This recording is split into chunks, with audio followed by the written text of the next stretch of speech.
ये जो ईडी का आधिकारिक लोगों का आगमन, मैं समझता हूं इससे और भी आने वाला दिन में जो केस सुप्रीम कोर्ट में उठेंगे वो केस और भी ताजा होगा।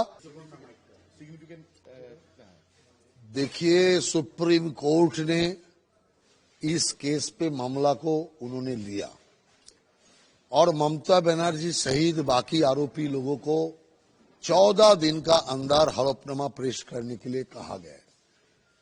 और इस बीच में कोयला घोटाला का जो छानबीन उसको और भी तेज करने का और साथ साथ जो लोग ऐसा हमला ईडी पर किए थे, डकाती करके ईडी का सामान लेके चले गए, उन लोगों के खिलाफ सबूत जुटाने का और भी काम करने के लिए ये जो ईडी का आधिकारिक लोगों का आगमन, मैं समझता हूं इससे और भी आने वाला दिन में जो केस सुप्रीम कोर्ट में उठेंगे वो केस और भी ताजा होगा और केस और भी मुख्यमंत्री और बाकी डकात के लिए ये केस भयावह हो जाएगा।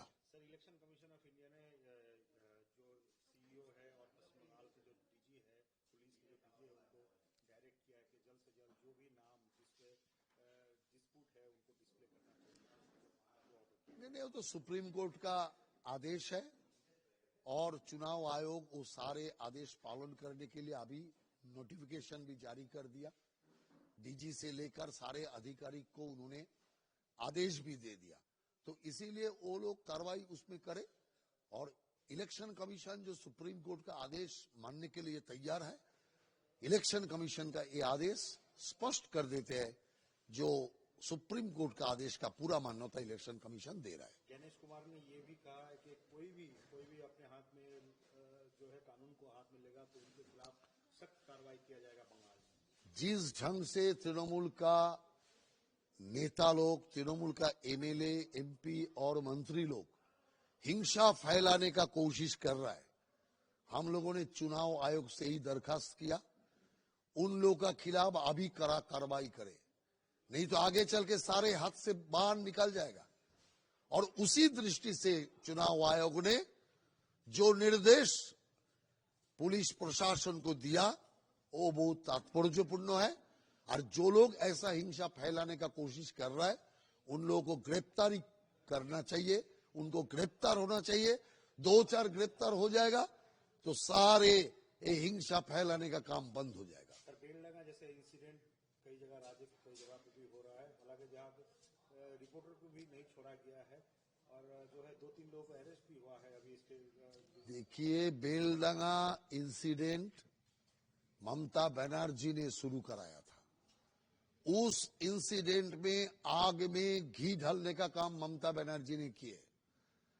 मुर्शिदाबाद में जो तांडव हुआ, ये सारे सांप्रदायिक हमला ममता बनर्जी का निर्देश पे किया गया। इसीलिए जब महिला पत्रकार के ऊपर हमला हो रहा था, पुलिस चुपचाप दर्शक का भूमिका लिया, पुलिस के ऊपर कोई आदेश नहीं था। इसीलिए देखिए आप, पहला चकुलिया से शुरू हुआ तोड़फोड़ हिंसा का घटना, उसके बाद चकुलिया से फराक्ता होके बेलडंगा तक पहुंच गया। मुख्यमंत्री एसआईआर को रोकने के लिए पूरा पश्चिम बंगाल में दंगा फैलाने का साजिश किए थे, लेकिन मैं जनता को धन्यवाद देना चाहता हूं। जनता मुख्यमंत्री का उस साजिश को कामयाब होने नहीं दिया, दंगा पूरा बंगाल में फैले नहीं, एसआईआर का काम हो रहा है। सर, लास्टली पूछना चाहूंगा, आईसीसी ने अभी एक नोटिफिकेशन जारी किया जिसमें कहा गया है T20 जो वर्ल्ड कप है जिसमें बांग्लादेश पहले खेलने के लिए ना कर दिया था, अभी इंडिया में जितने भी सारे बांग्लादेश के मैच होंगे वो इंडिया में ही होंगे। नहीं, ठीक बात है। हम लोग तो किसी ऐसा देश में नहीं जाएंगे जिस देश में हमारा लोगों का ऊपर अत्याचार हो रहा है, हिंदू कम्युनिटी के ऊपर अत्याचार हो रहा है। इसीलिए कोई, हम भारत अतिथि वत्सल देश है, कोई आना चाहता है तो आए, लेकिन हम लोग ऐसा कोई देश में नहीं जाएंगे जहां हमारा साथी लोगों का कोई निरापत्ता ही नहीं है। और कल समीक भट्टाचार्य ने नितिन नवीन से मीट किया था कोलकाता में, दिल्ली में, वो भी आने वाले हैं, तो प्रिपरेशन के बारे में अगर बोला जाए, बीजेपी इस बार किस तरह के रणनीति अपना रही है? पूरा पार्टी ऊपर से लेकर नीचे तक एकजुट होके पश्चिम बंगाल को मुक्त कराने का काम में लगे हुए हैं। कोई राजनीतिक क्षमता का हस्तांतर के लिए हम लोग ये नहीं कर रहा है। ये बात है बंगाल का भौगोलिक दृष्टि से रक्षा करना, बंगाल का डेमोक्रेटिक जो कंडीशन उसको बचाए रखना।